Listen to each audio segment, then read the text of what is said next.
Hey everyone, today I went to the Frankenstein Collectibles show in California and was happy to see some brand new figures on the racks at Toy Arena. And in this video, we're going to be looking at Commander Cody. This is the first figure that we've seen in this retro style packaging. This was something that was very highly requested by a lot of fans, especially Zach from the Black Series Cantina. I know a lot of people have just been dying to see this packaging in the 6-inch scale. And on the back, we have a little description just kind of showing that this is a 20th anniversary package. Now, I want to show you a little trick that I do with archive figures or any type of figures with this kind of a bubble. If you take an X-Acto knife, I'm using some cut-proof gloves here that I got on Amazon for pretty cheap. I cut myself once and now I just don't take any risks with tricky things like this. But you can see that if you just make a little flap at the bottom, you can pull out the plastic tray and it really holds its shape. And I'll show you how I implement that into the display later in the video, so make sure you stay tuned for that. Now, we've seen a lot of figures on this new clone body, so I'm not going to go too into detail here, but I just am kind of exploring the articulation and the engineering here. That backpack is glued on. The shoulder pads are on O-rings, so they are easy to move around. Also, please ignore the paint under my fingernails. I promise it's not dirt. These elbow pads here are glued into place, unlike the knee pads, but you do get some decent range at the elbow, especially compared to the older figure, which had those double jointed limbs and just was really wonky. This one has the movable knee pads again.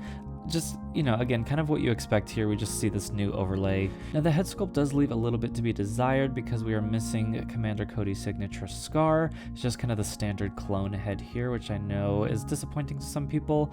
The helmet does fit nicely on. It looks just a little oversized. It looks a little low on the neck. If you raise it up just a little bit, I think it helps the proportions a bit, but then you do get the chin sticking out the bottom. But if you have any of the clones on the 3.0 mold, you know how pleasant it is to move around, and this figure just feels so great, and it's nice to have one of the most popular named clones available on the new body finally.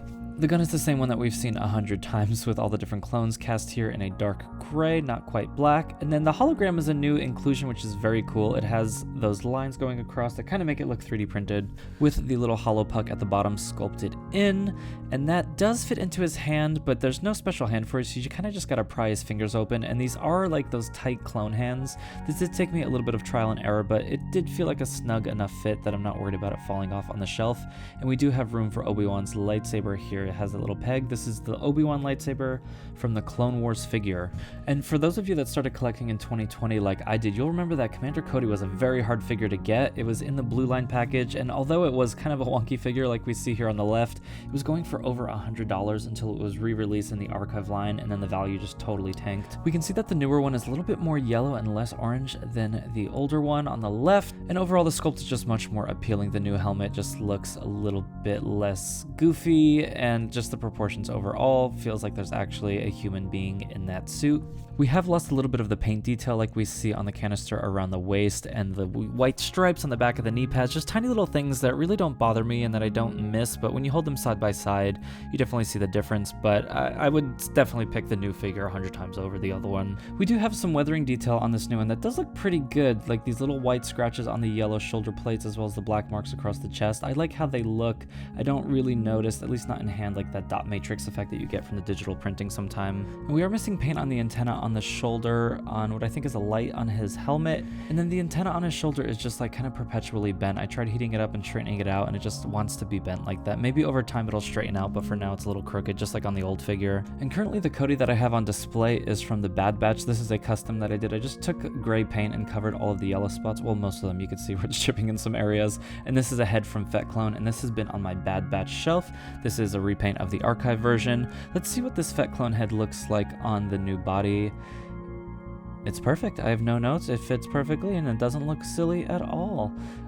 Just kidding. We're going to need a little bit of black tack underneath here because the head is hollow just to get it sitting properly. It looks a little high now that I see the video. In person, I was kind of looking down on it and I didn't realize that the neck was a little bit long. But you can see, of course, how nice a proper head looks. This is from Fett Clone on Instagram. And then I also have one of his heads on my SH Figuarts Revenge of the Sith Obi-Wan.